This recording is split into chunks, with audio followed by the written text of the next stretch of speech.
Do you start every morning at 7 a.m? Yes. I'm always here for the Bund Open because it's my primary market, but this is like a 24-hour job for me because a lot of the time I have orders in overnight, and if I've got an order in overnight and it fills, I will manage it throughout the night. I don't trade specific sessions. Although I've scheduled the live day as 7 till 10 and then a break and then 2 till 4:30, that's not how I trade. Orders could get filled that I've got in the market at any time. I don't have any orders in at the moment though. Does managing orders overnight not put you on the back foot for the following day? No, I've just got used to dealing with little sleep. I do have a family and they're totally used to this. So a quick word before we get started on the recordings. What I will do with the live day recordings is I will upload an edited version, and the edited version will just be for people that don't want to sit through 5.5 hours of a live day, because there will be a lot of points when the mic's off and I'm just watching. So you'd be able to get a shorter, more condensed version of this. Time is money and all that. There are lots and lots of questions about various different things. I'll not be able to answer all of them just because there are so many, but I will try and pick a few here and there. I did roll bunds this morning to December. So last night when we did the analysis, we were looking at September. The areas on the chart in terms of the structure are the same. The price points are a little different. We'll talk about that shortly. And also, again, just to draw your attention to the open drive that we've now mentioned for the last 2 sessions in Bund, you can see that there is one in play here. So the 7 a.m. open in Bund has not traded a tick lower. The open was 34.16, the low is 34.16, and we're now trading 23, so only 7 ticks higher. But if you use that as a reference point, let me just put it in green, there is a 76% probability that price will touch that before the end of day, and there's a high probability that it happens before 1 p.m. as well. Now obviously when you have a statistic like that, you can frame a trade around it. There are specific things that I look for that type of trade, none of which is in play at the moment, but I just wanted to draw your attention to it. And again, I think I said this last night, but you can go and look at that statistic across different markets. It's well worth investigating. But the times would change in different markets. Here I'm keying off the 7 a.m. open in Bund, but obviously if you're trading a different market, there'll be a different time for the open. And again, Bund doesn't open at 7 a.m. It actually opens at 1:15 in the morning, but this was the time of the old open. When I first started collecting statistics on this years and years ago, I did so based on that 7 a.m. open, so I've kept using it. I keep a lot of statistics, not only on my own trading, of course, and my own performance, but specific market metrics. So I look at statistics around the open, like the probability of price revisiting weekly opens, daily opens. I look at statistics on gap fills, price patterns, you name it. I have investigated it and got a statistic on it, much of which I keep in my head. If we see certain things, I will certainly let you know if I've got a statistic on it and the past probabilities of certain things occurring. So yeah, I collect a lot of the statistics manually. So usually it's just the process of using Excel, going through and counting occurrences of things, and then when I've done that, I'll usually double check it, sometimes triple check it, and then submit it for peer review, which is to say share it with someone that I know that trades that market as well, and then they'll go through and test it themselves. I'm in touch with a lot of people that do things a lot faster than me, so I can come up with a statistic that I've hand counted and spent hours on, and sometimes I'll send it to someone and they'll come back within about half an hour and go, right, I've run that over all the years that you've fucking counted it by hand, and I can confirm it's accurate. And they've done it very quickly because they've had the process automated. The ticker on TradingView is FGBL Z2024. You might have to pay for data though. I think there is a free CFD of it, but I'm actually looking at the futures contract.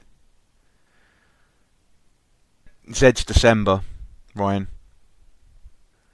Just still going through the questions while I'm having my morning coffee here. Why do I like Bund so much? Well, you've got to pick a market to trade, and Bund is a market that trades very well. You can get decent size away. It can move very quickly, but most of the time it moves at a pace that allows you to have time to think, which is very important, and was very important when I was learning, because if you're in a very quick market, usually a very thin market where there's not that much size traded on the bid and offer, it's flying around and you have to speed up the time at which you make decisions, and when you're learning, that's very tricky. But the actual reason I came across Bund was I was just going through and looking at different markets that I didn't trade. I'd never heard of the Bund before. I didn't even know what a Bund was. But I went onto the fixed income section of my broker and just had a look what was there. And I saw this Bund and I pulled up the chart, and as it happened, it was trading into a really nice level that was typically a level that I would trade in the other markets I was trading at the time, which was primarily Forex. So I thought to myself, the price action and the chart tells me that there's a trade here. So I thought, fuck it, I'm going to hit it. And I hit it. The trade worked beautifully, and immediately I was like, right, add that Bund to my watch list. And it just became very quickly my best performing market. You know, there have been little periods where you do your analysis, you step up and take the trades, and it's like you couldn't hit fucking water if you fell out of a boat. But it's been a great market. It's been very good to me. When I look at my performance over the years, there are definitely some markets that stand out as being way above average in terms of performance, and some that stand out as way below average. A good example of that is Aussie dollar for me, which is a market that I do very well in and have done historically. But the New Zealand dollar, the exact opposite. I mean, I've made money in it over the years, but it just always causes me a fucking headache, that market. I still trade it, but I'm just aware, because obviously I measure performance across different markets, that the Aussie and the New Zealand dollar are just at totally different ends of the spectrum. I do trade some cross pairs. I trade the Euro GBP and the Euro Yen and the Pound Yen.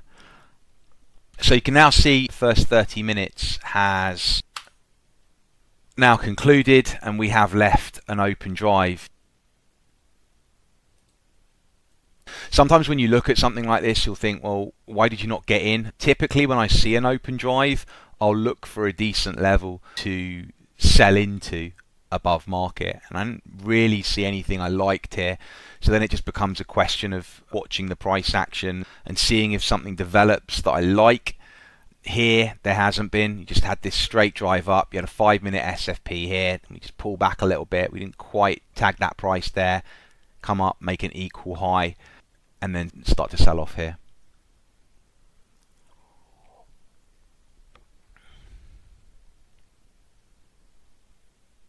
So you can just see that price has just traded back to the open, as I told you it was likely to do based on the statistics. It wasn't a huge open drive. I mean, we're literally talking about 10 ticks, and I prefer them to be a little bit more extended because it just gives you a better R to try and play for.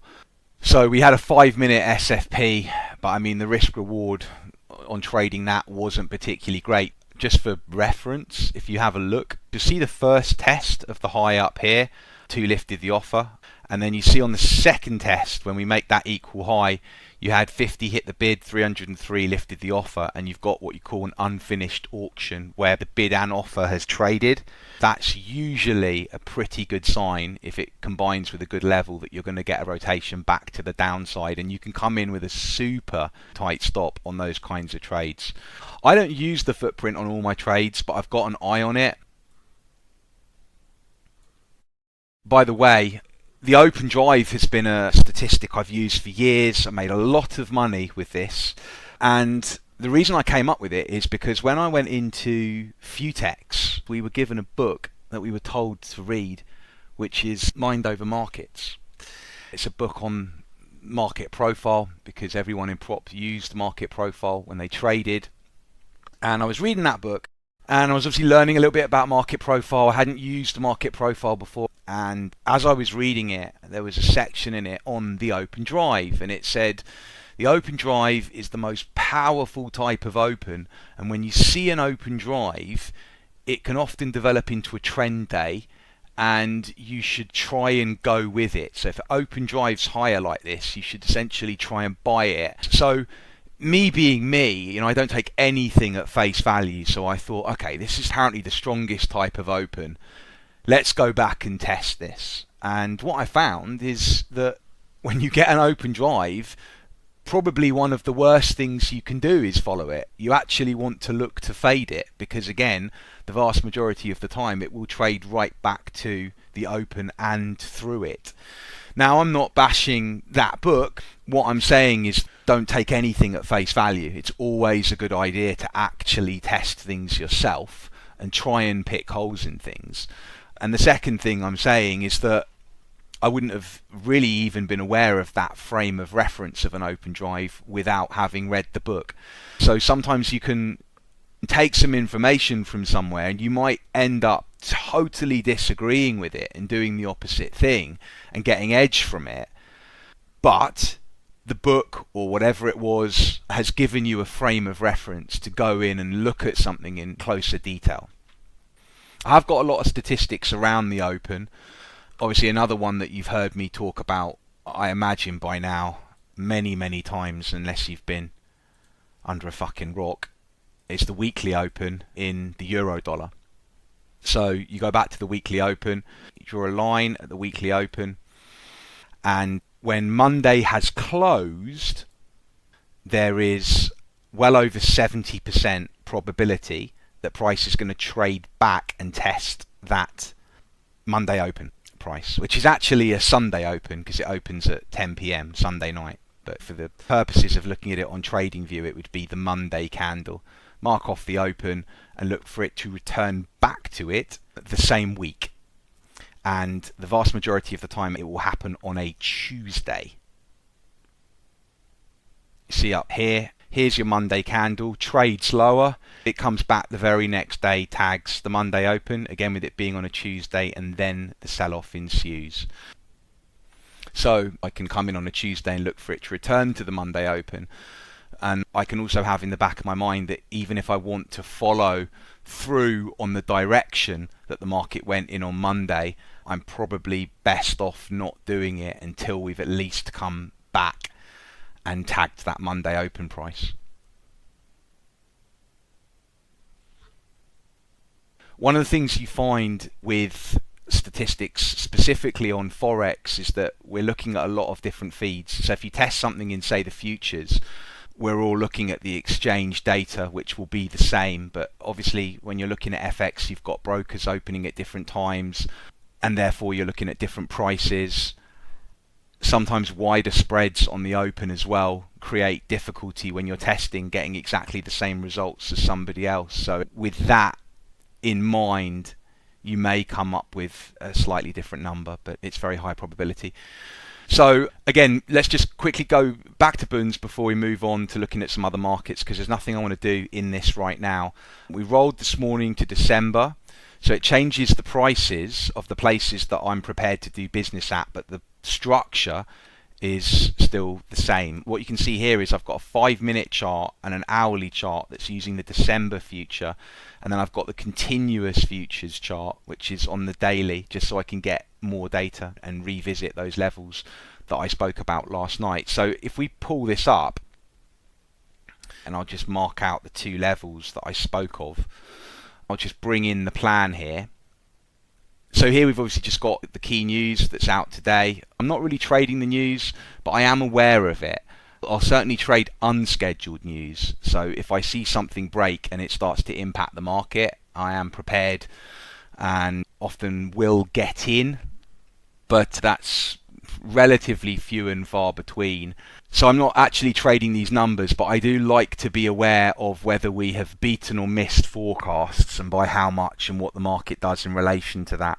You know, if the market goes down on good news or has a very short-lived rally on good news, that's a really key sign, and I build that into my forecasting of price projections. So here we said yesterday on Bund we were neutral because of the weekly and daily time frame. And you can just see here the key levels on the buy side and the sell side. The buy side yesterday, based on the September contract, was 33.67, and that's been adjusted to 33.16 because of the roll. And then the sell side was 35.33, adjusted to 34.82 again because of the roll. And then I've obviously just got these reasons why I want to trade at these levels. And the reason I do this is because one of the things I found in my development, and I'm sure you'll find the same thing yourself, is that you can come in with a plan, get to the end of the day, and you haven't fucking traded that plan at all. And the reason you haven't traded that plan is because you're just sitting there and you're basically reacting to everything that price does.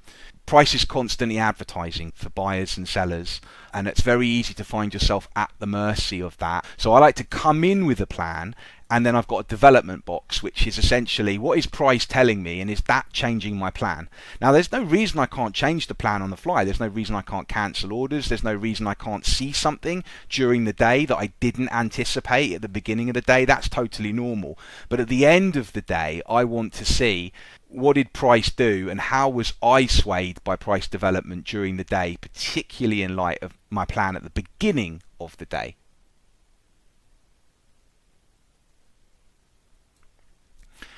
I worked with a guy years and years ago in prop, again back when I was at Futex, and he was exceptionally good at calling the market. He was able to just come in and call these moves, and every morning I'd get to my desk and I'd do my prep, and he'd be fucking shoveling Cocoa Pops into his mouth, and he'd be spraying milk everywhere, and he'd be just jabbing his finger at the screens and going, right, I think that's going up to that level today, and it's going to turn from there, and then it's going to sink and close on the lows. And lo and behold, most of the time he was right, but he could not make a fucking penny. He ended up leaving the firm. I remember one day he'd expected a solid move up in crude oil for the whole day, and he said, get long in size and hold that, it's going to go absolutely vertical. I didn't have the same read, but when someone has a firm conviction like that, they sit next to you. Obviously you're going to keep your eye on it while you're doing your own thing, and it went parabolic for the whole day, and I didn't really pay any attention to what he was doing. But at the end of the day I said to him, wow, what a fucking day you must have had. You must have absolutely cleaned up. And he just turned around to me and said, no man, I've done my arse. And I was like, what? How have you done your arse? The market has gone absolutely vertical. You told me that was going to go vertical. And he just started coming up with all these excuses of basically everything he'd done wrong. And he was like, well, I knew it was going to go up, but you know, I was waiting for a pullback, and it just would not fucking pull back. And I got super frustrated. I'd missed it all, and then I thought it looked a bit overdone. So I wanted to make some money, so I actually went short, got stopped out on it, and then I was really frustrated, so I flipped back to long in line with my original prediction, but I doubled my size to recoup the loss from the first trade. And that's when oil really started to have its pullback. So I got stopped out again. Now I've done my arse twice in a row and just went straight up again. And he said that risk had ended up having to come over and stop him out for the day. I remember looking at him and just kind of nodding sympathetically because I thought, I sound like a right cunt if I say to him, well, mate, you should have traded your plan. But that's what I was thinking in my head. And I'd love to tell you this was like an isolated experience, but it really wasn't. Every day, this same kind of thing happened. And then I remember one evening, he'd stopped out for the day, and risk tell you, right, that's it for the day. You can either go home or you can switch to just watching the market and making observations on it. You can even switch to demo and trade it on that if you want, but you can't trade it live anymore for today, and it will reset tomorrow. And then the risk manager went home and he went back into the market. It was a very reckless attempt to try and dig himself out of the hole and impress management, and they didn't take too kindly to it, and he left soon after. Lovely guy, incredible read, just couldn't translate it into profit. And we've all been there. I've been there. I'm sure you've been there. I think nearly everyone can relate to that story because it is so difficult to translate a read into excellent execution. It's one of the hardest things. Making calls is not the same as trading. They're not even in the same ballpark. And again, that's why I'm very big on having a plan. Having a plan and then monitoring it during the day. Because at the end of the day, you look back and you say, if I fucked up this plan, how did that happen? How did I get to that stage? What did price do that made me fuck this plan up? So again, going back to this guy, the market took off without a pullback and he couldn't get in. That was the first problem. He didn't have a setup that could get him into a market that didn't pull back. But he could have rectified that by sitting on his hands, but instead he gets suddenly frustrated and decides to then go against the bias.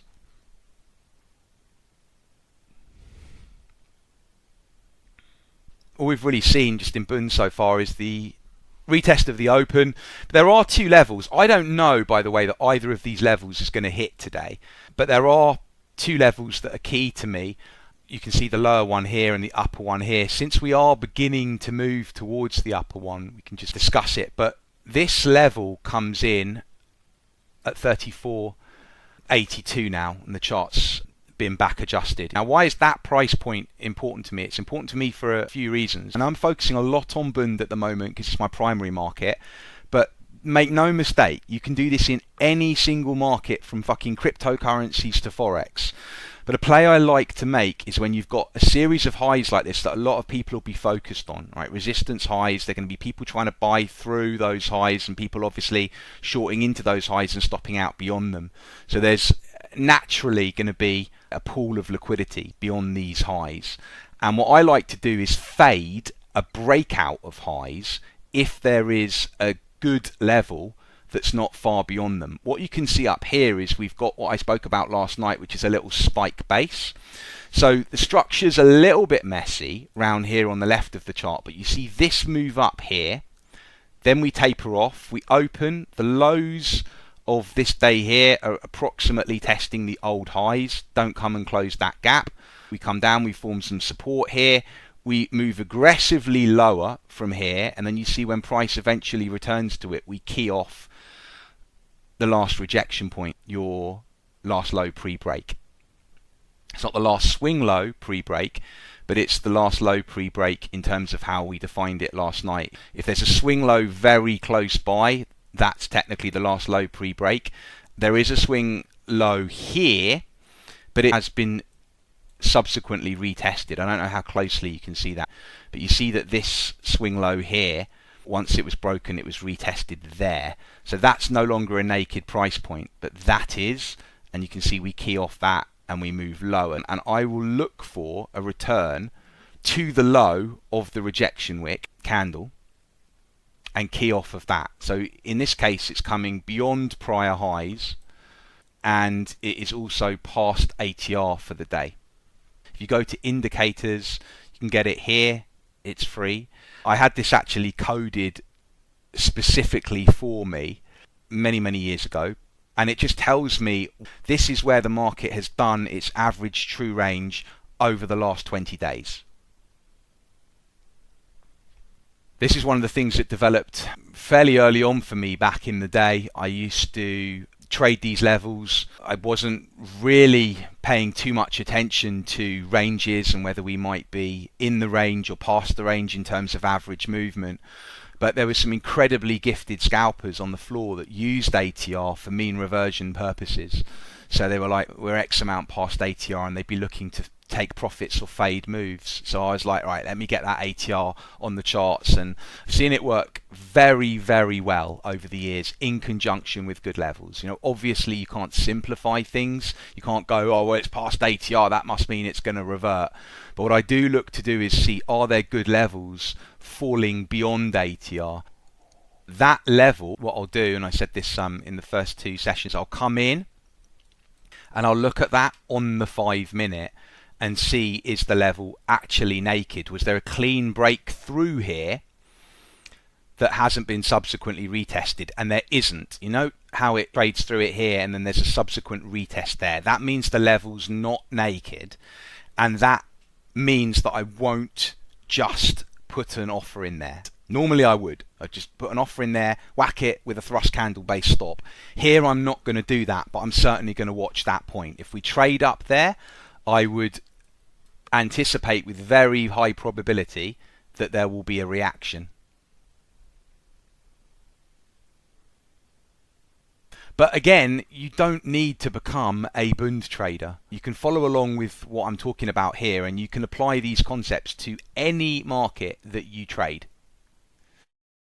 Yes, it's £2.40 for the month to get Bund data. Fuck me, if I haven't turned this entire webinar into Bund traders by the end of it. I don't start all coming into my market and making money.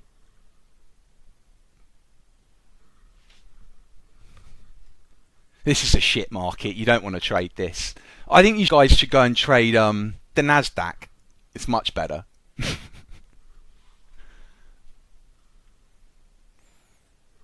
Here's quite a good example of how you could say price action is developing and your plan might be prone to change. You could look at this and you could say, right, there's a triple top up here. Price has been unable to break it. We're now moving down. We're breaking swing lows. Does this look like it's going to move to the downside? And when I look at that, I can say, yeah, technically, it looks like price has had problems on the upside, and it now looks like it's going to start exploring lows below market. Having said that, I usually don't jump on short-term trades like this. I'm a real stickler for following the plan, and price action has to look exceptionally convincing and usually off of a higher time frame level for me to want to adjust what I'm doing. You don't have to be a clone of me, and there'll certainly be people that want to be more active than me, that are scalpers, that can read this information on the fly and say, right, I think the dynamics have changed, I think we're going to explore a little bit lower, I'll jump in. But you won't usually see me do that. I'm very much that kind of trader that will say, this is where I want it. If it gets there, I'm in. No hesitation, no procrastination, just fucking steam in. But if it doesn't get there, I'll usually sit on my hands, and I don't want to sit here commenting on every single little candle that's occurring on the charts. All right, now we couldn't get through this high, we've broken this low, now we're going to tag this, because you'll end up thinking that I trade like that, and I don't.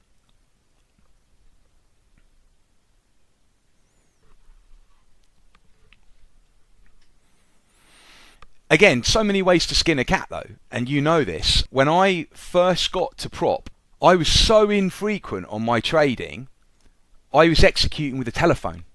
They gave me a fucking telephone. All these point and click traders, there was a guy 2 desks over that was using what looked like a joystick to execute. I shit you not, he looked like he had a fucking joystick. He was doing 200 trades a day in the FTSE 100 futures, and there's me on a fucking phone.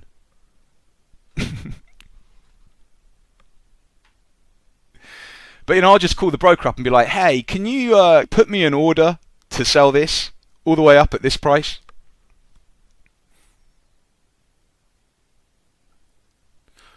I remember calling the broker once. I wanted to short Volkswagen. I don't know if you guys remember that, when Volkswagen went absolutely fucking parabolic. I wanted to trade that on my personal, and they shut the quotes down. So I rang them up, and it was going absolutely fucking ballistic. I'm trying to find a chart of it here.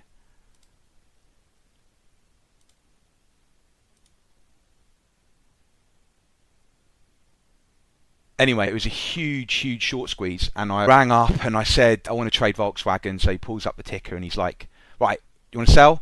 How much size do you want to do? And I'm looking at it and I just thought, I don't know if I want to short this, and I'm just procrastinating on the phone. And eventually he called me a cunt and slammed the phone down because I hadn't made up my mind quick enough.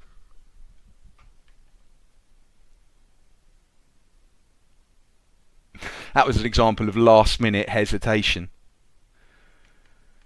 Someone's pinning you to it here. Do you want this? And you're like, oh, fuck me. Do I really want this?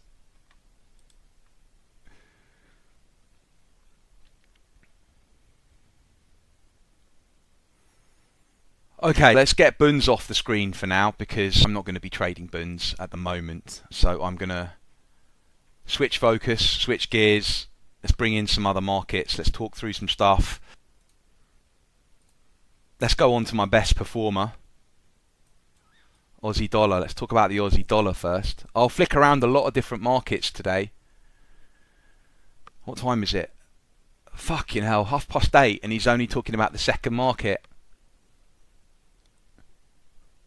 Right. The first thing that stands out to me is the weekly SFP.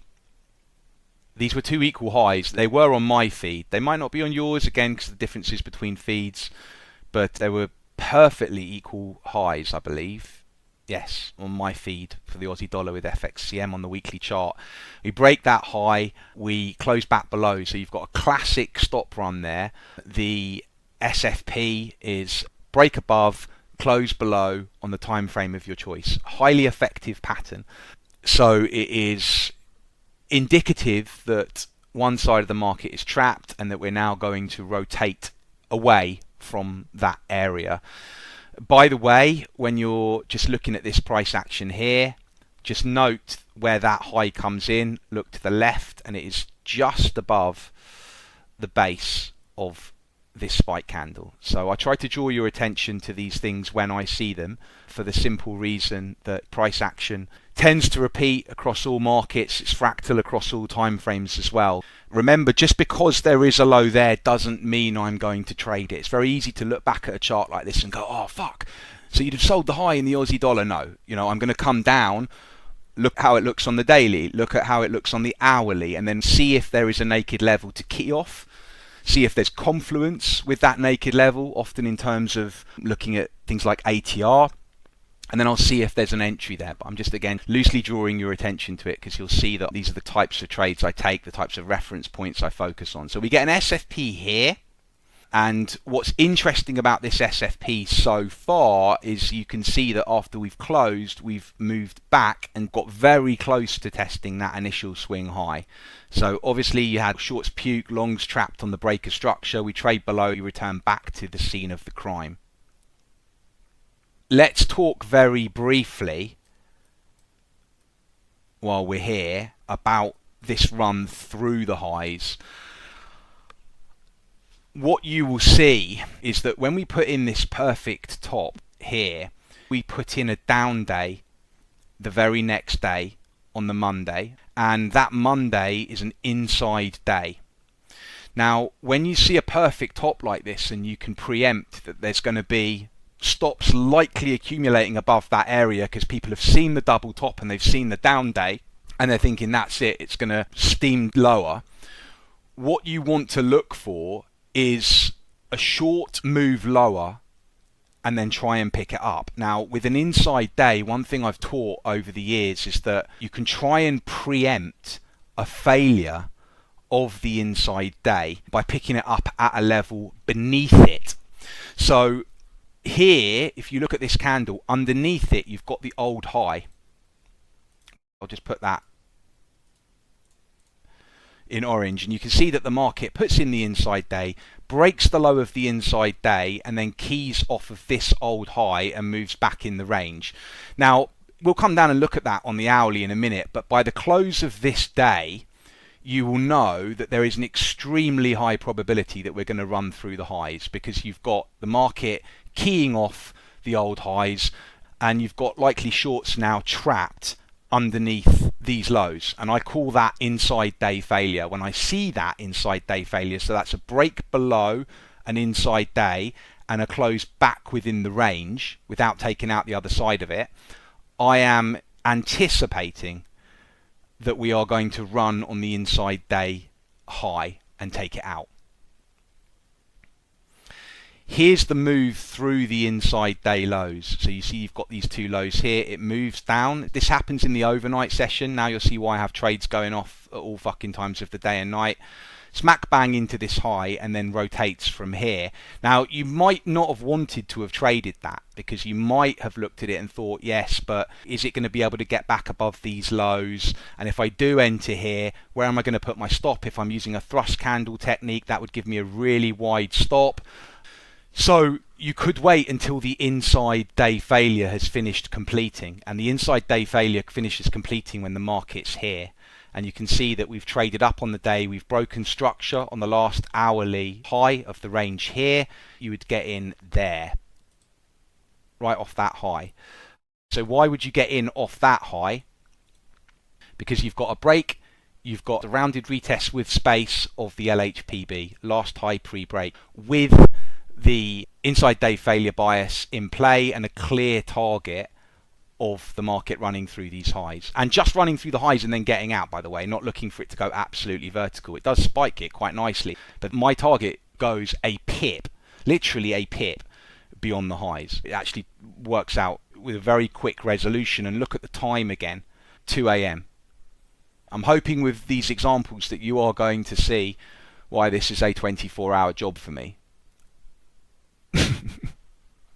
So I will typically go to bed and just bang in orders like that, and then suddenly I get a notification on my phone, the order's off, and I'm out of bed.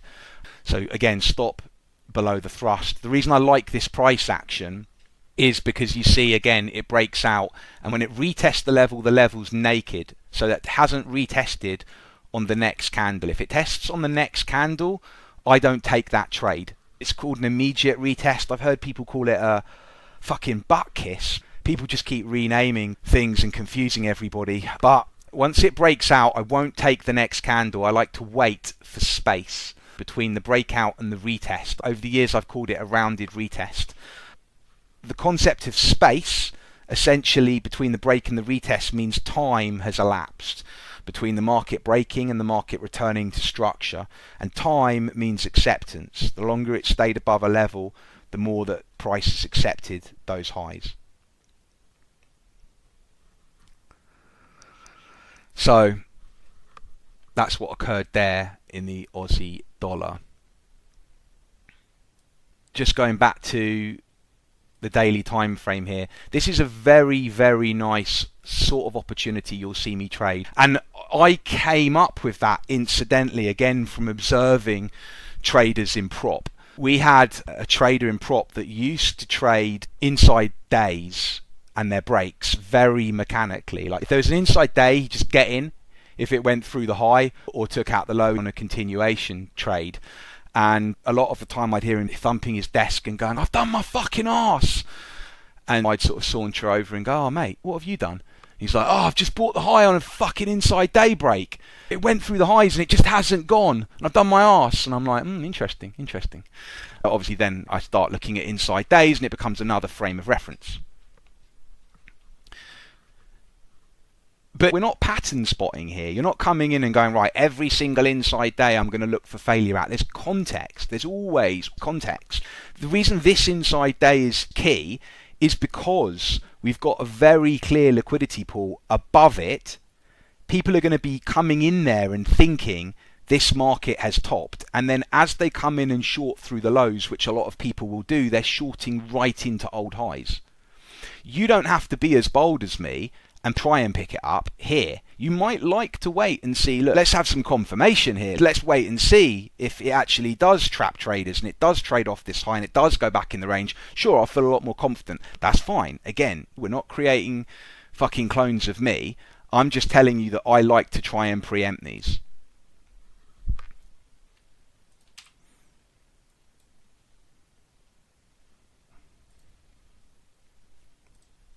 Now, this is really caught between, I think, a rock and a hard place at the moment. It's hard to come in here with a clear bias today. And the reason for that is because we've got a candle yesterday which has trapped traders potentially at the lows and flushed out any weak longs, but now has been unable to get back above this area. So in a situation like that, I usually wait and say, let's see if the market can tip its hand which way it wants to go from here. If we can get back up and through these highs, the narrative changes and there might be a potential trade. The market would need to reclaim this area for it to look somewhat strong. But when I see something like this, I tend to most of the time have a very neutral bias. A lot of what I do when I'm scouting through charts is initially try to think, is there anything that demands my attention right now? Because when you're looking at so many markets, you need to be able to focus. Otherwise, you're going to fucking miss something in all likelihood. That's a good question, Jason. Do you have to come up with a plan of attack the day before? You don't have to come up with a plan of attack the day before like I do. When I was in prop, we were always told to have a plan of some sort before the open, rather than just the market opening with no plan and you're just reacting. And by the way, a plan can be just having a niche and knowing what your edge is. In prop, most of the people there had a niche. I worked with two traders, both of them traded the FTSE 100 futures, and their niche was MOCs, the market on close, and they made so much money consistently in that time window of the market closing. Both those traders were order flow traders, getting in front of size that had to get out on the close. I've seen some of the best traders in the world use order flow and primarily use the DOM to refine their entries. Anyway, rotating back to the FTSE and going back to a comment I made earlier about some markets potentially being easier to trade than others, we had grads come into the firm, so people that had never traded before, and they were given a basic overview of the market. This is how you execute on a ladder, this is how you put in limits, this is how you hit market, this is how you put your stops in. Now go and fucking read Mind Over Markets and practice for a little bit, and let's see how you do. Anyway, the grads that came in that traded the FTSE futures just all seemed to do fucking well straight away off the bat. And it got to the point where you'd have a guy that's come in, he's never traded before, and within a few short months he's just making money daily in the FTSE. I was trading the Bund, and I was on a desk with some other Bund traders, and I remember we always used to kind of belittle the FTSE traders, and we're like, oh, no wonder you're fucking making money. Anyone can make money in the FTSE. It's so easy. Come and fucking get in the Bund if you want a real challenge. And they're obviously thinking, well, hang on a minute, why do I want a fucking challenge? I'm just here to make money, mate.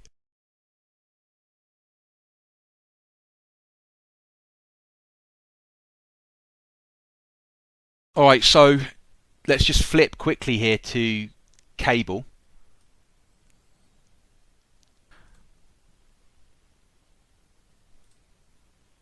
So British pound, US dollar. Note this high here. Note how we traded through it, closed through it on this week. Then we came back, closed slightly beneath it, and now we're just attacking that level from underneath. Very first thing that I'm seeing here is that high, and obviously much lower down, not something we've got to consider now. There is the high of this spike here. So let's forget about that for a second though, because that's some way away, and let's just focus on this upper level. So you can see this high here that the market then traded through on the daily time frame, hasn't come back for a subsequent retest. Now when I look at this, this already becomes an area that I want to trade at, and the way that I would approach this is I'd look on the hourly time frame at how price interacted with this level and whether there is a clean high in the area that I can key off. If you have a look here, you can see this high It's not an LHPB in terms of a swing high, because it doesn't have a lower high to the left and the right. But it is where we saw a little bit of resistance, particularly in light of this high here. Now, the reason I like that trade as well is if we did get a sharp move to the downside on a day like today, then there would be an overextension of ATR. So I will go ahead and put in a bid to come in here at this high with a stop underneath this thrust candle and use a target of the FTA, which would mean this pullback low here, for a 1.23R. Now that target might change because we might get lows slightly lower down and that might need some adjustment. It's also possible an order like that could be cancelled depending on the way price trades into it.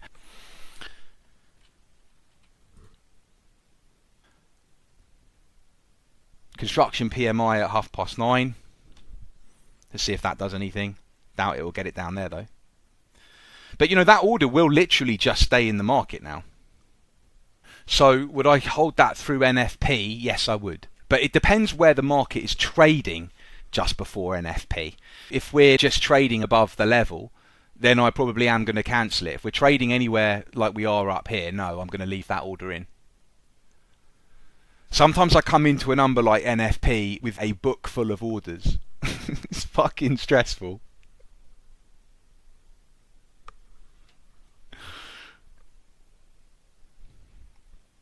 Not every setup I take is like this, but this is about as straightforward as it gets. You can see it's a swing high on the weekly.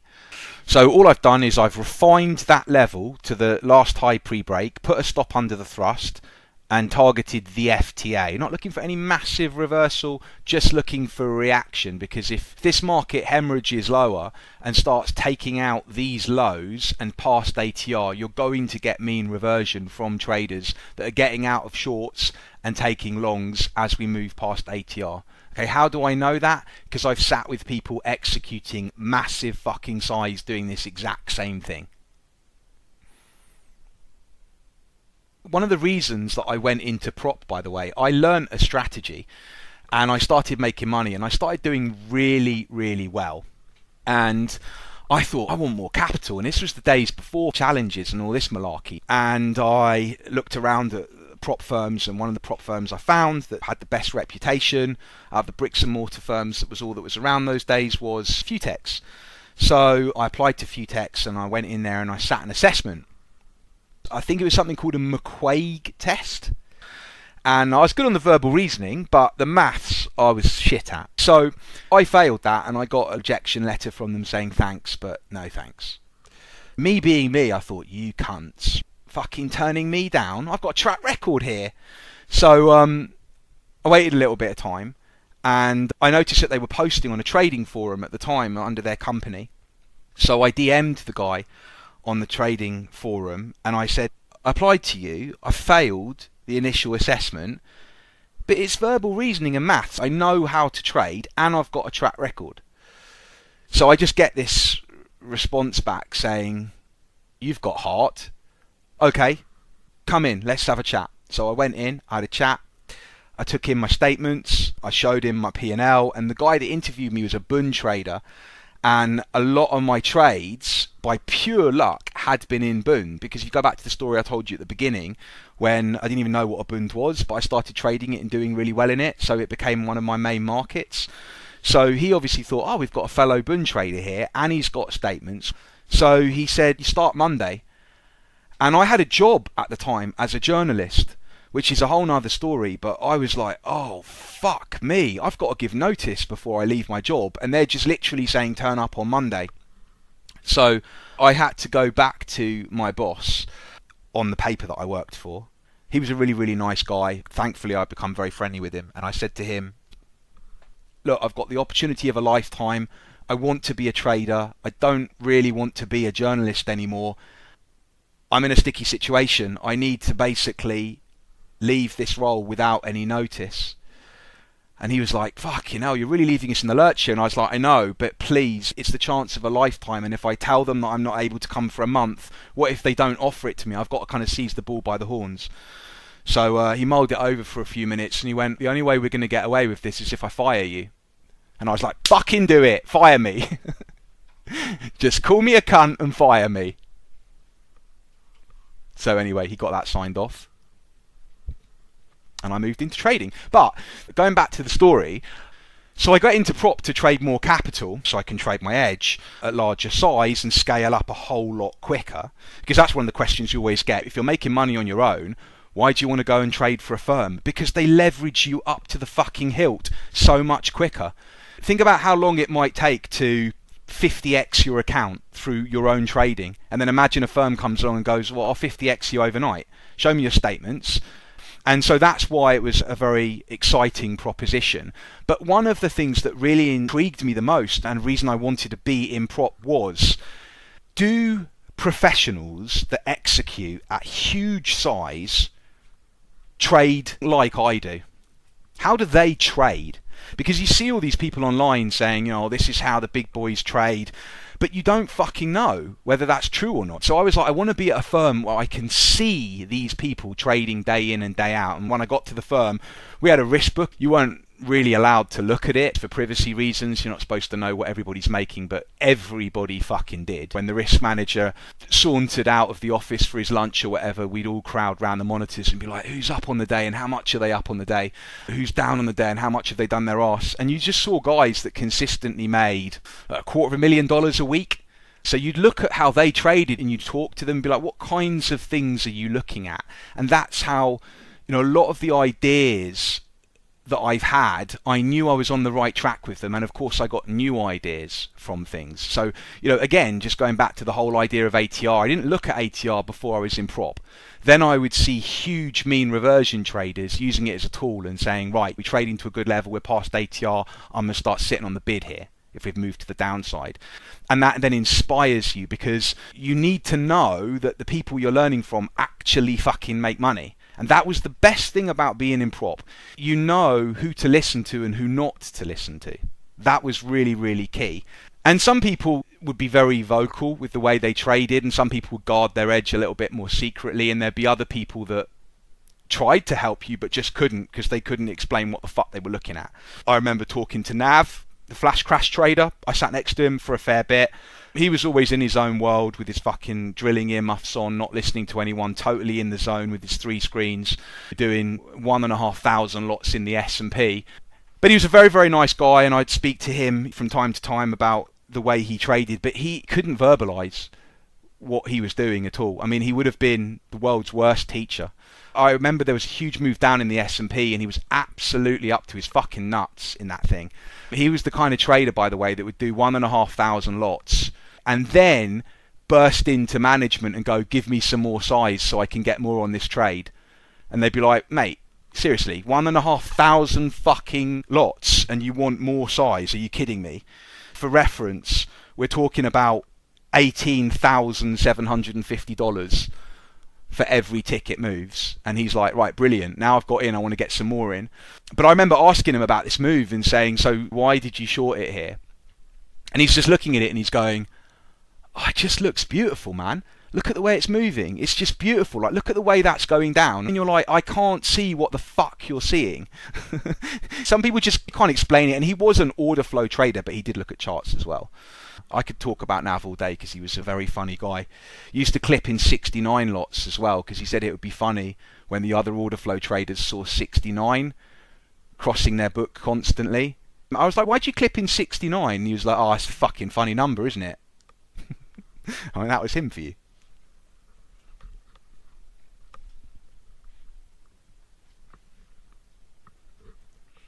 Quick check-in on Bund. Nothing here I want to do. I mean, look, you could talk forever about what it's done in hindsight. And again, we had the open drive, we had the unfinished auction at the high, we pushed back, we tagged the open, it still can't make a new high here. Perfect little triple top. Break structure, retest it from below, sell off. Yeah, it's all so fucking easy with hindsight. But this is just not an area that I'm interested in the chart. The reason I will cover some of these things, even if I haven't traded them, is because this is basic structure. If I taught a Bund trader that said, you know what, man, it failed to break these highs, and I used your idea of it breaks structure and you trade a retest and I got in, I wouldn't go, you fucking cunt, that was the shittest trade. It's a valid trade. If that's your setup, you trade it. But at the risk of repeating myself, I'm very much make a plan, stick to the plan, and unless you see something on the fly that looks very good, especially on higher time frame structure.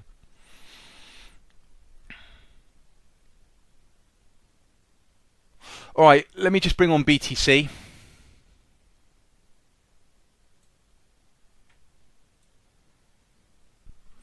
Hang on a minute, my phone's going off. I can't turn my phone off in case someone needs me on the desk. Fucking hell, running a desk, talking to you ledges, live trading. Not stressful at all. Nah. All in a day's work. Right, so weekly chart of BTC. And this just looks like shit to me. There you go. Look at this hardcore analysis. I've logged into EFL, he pulls up a chart and just goes, it looks like shit. Excellent. Next. I mean, look, based on the weekly chart, where is it trading? It's just in the fucking middle of nowhere, like absolutely in the middle of nowhere. Now, again, you know, we can make a narrative here. We can say it broke this low, it SFP'd it, now it's back within the range. Is it going to do this? Is it going to do that? All I give a fuck about is something leaping off that screen and saying, you've got to get in now. I want to give you my philosophy very briefly. Someone asked me earlier, how do you get to the stage where you don't overtrade? How do you get super confident in what you do? Now, confidence obviously comes from experience, having done it for years and years. But I have a philosophy, if you like, a way of approaching the market, which some of you aren't going to like, but it's basically this. When I get up in the morning and I sit in front of my charts, I don't want to trade. That's my default setting. I don't want to trade. What do I want to take risk for? Then I pull up the charts and I go through and I look at everything and I look for a situation which leaps out at me, which basically says, okay, I haven't got a fucking choice. I've got to take this. And I genuinely do love trading, but I try and come in with that idea of, I don't want to do anything today. Now show me what you got. Now sell it to me. The market's an advert. Give me your best fucking advert and let's see if I'm intrigued to take a position. And that has kept me out of a lot of shit over the years.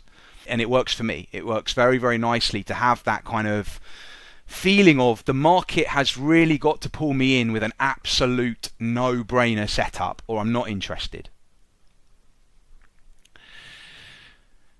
So when I'm looking at BTC on this weekly structure here, I'm like, there's not a whole lot to say about it. Down on the daily time frame, things look a little bit more interesting.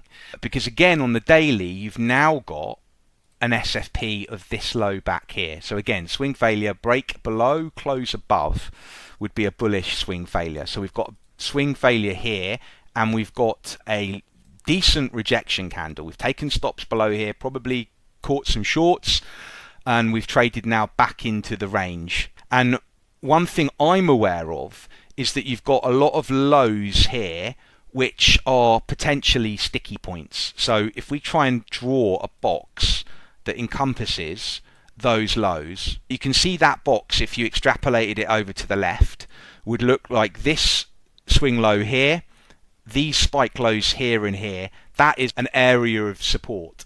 The market closed through it, it ramped up back above it, it closed back down through it. Now we've driven lower and taken stops, and we've closed back within that range. I'm waiting to see if we can get a firm move up and out of yesterday's high and leave this range behind, and then I will start gunning for runs on prior swing points. So to my mind, it just isn't quite ready yet.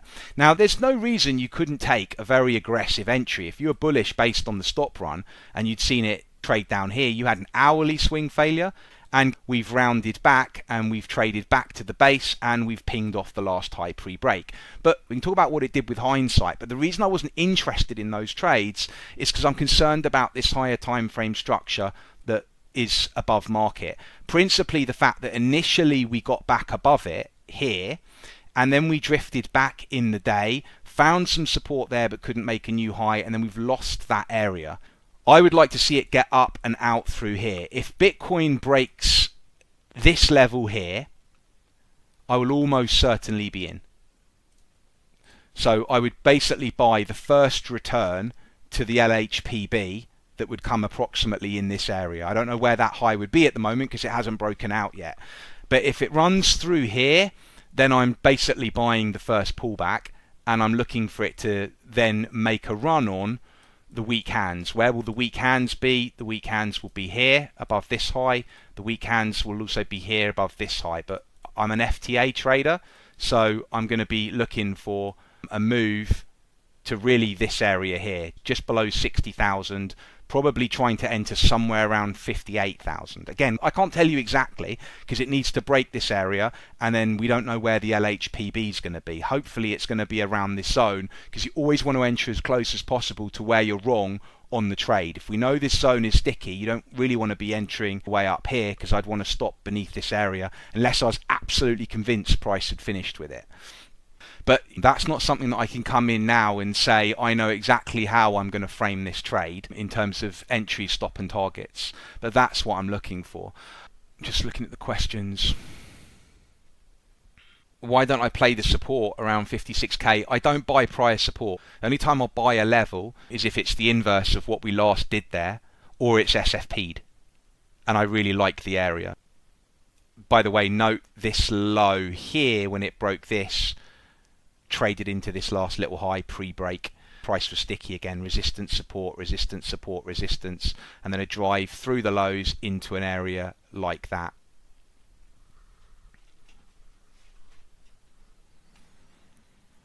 So I'm watching and waiting here. There are so many trades that you can do, and maybe that's the difference between me and a lot of traders. You know, someone could say to me, I've waited for the daily hammer and I've bought a rounded retest off these old highs. Is this a good trade? You tell me if it's a good trade. You log these types of trades. For me, these are all okay. These are all levels. I understand the structure. I understand what price is doing. But this chart doesn't say to me, Tom, if you don't fucking buy this, you're a cunt. I need absolute conviction when I trade. I want to be absolutely gobsmacked if I get stopped out. That's the conviction I want. And I wrote this on Twitter a while ago, and I got, a few trolls in the comments that I don't really think understood what I was saying, and they were like, oh, that's not a really good way of thinking, because that suggests that if you're wrong you might not get out because you'd be so surprised. And I'm like, no, you've misunderstood what I'm trying to say. Of course I'm going to put a stop in, and of course it's going to stop out from time to time, but if I get stopped out, I want to look at that and go, fucking hell, that took my stop, didn't see that coming. I don't want to be like, yeah, I thought that might happen, that stop was in a really shit place. Like, I want to be surprised.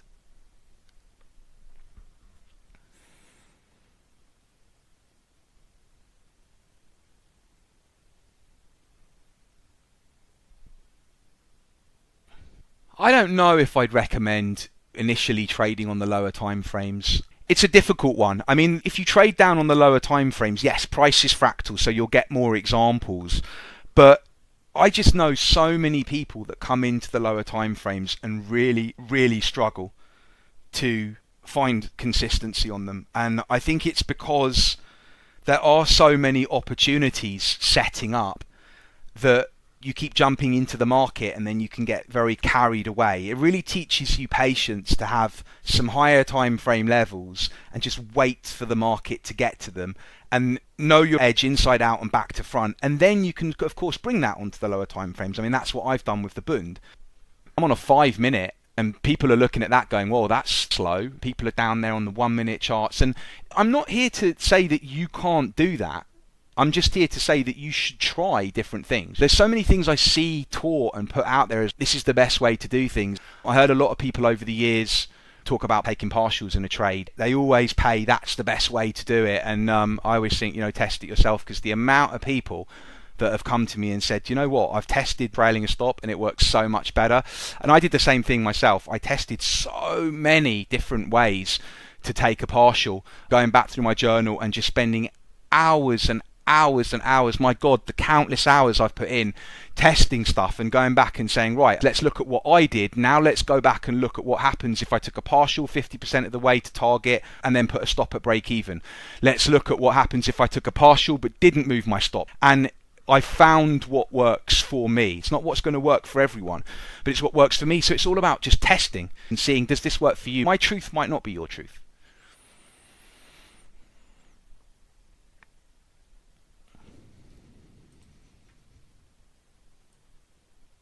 Journaling, I use Edgewonk.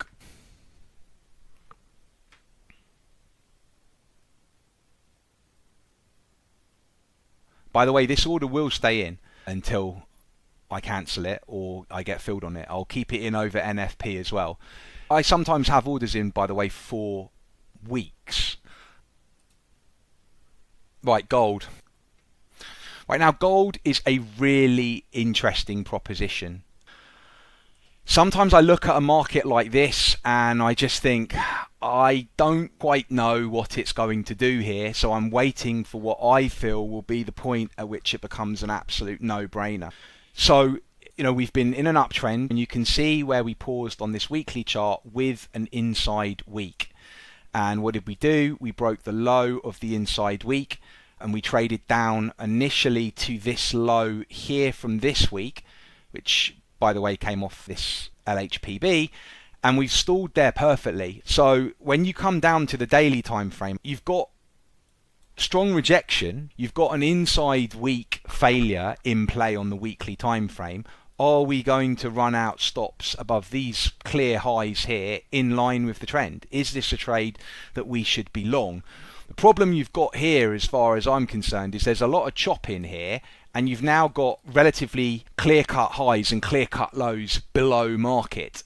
So when I'm coming down onto the hourly time frame, I'm looking at structure to try and determine where I think this is going to go for. Now, let me just go back to the weekly. If we're looking at the low of the inside week, you can see on the hourly that we've held that, we've reacted very firmly off here. If we lose that, I'd say it's near a given that we're going to trade down here in the cash. As it stands at the moment, it certainly looks like we're going to run on these highs. What I would like to see is if we can close higher today, because there's always a possibility that rejection might come in later in the day. If we can close higher today, then I will likely bid this level tomorrow. So a pullback to this structure and then a run on those highs. I'm not worried if this goes without me. It certainly does look right now like it's going to run up here. But there's been many times that I'll be caught out on a trade like that. So I am waiting for a little bit more confirmation in terms of that daily close before taking a position. I think if we close somewhere around where we are at the moment, then in all likelihood we'll get a pullback overnight or early tomorrow into this level, possibly even on NFP, and then react from here.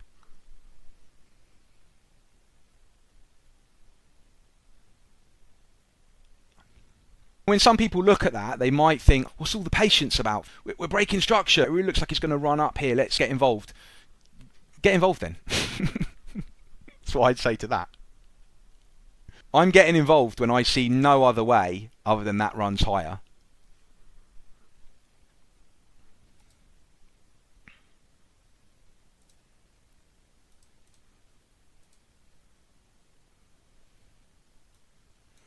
The high of the spike candle is this level here at $2,500.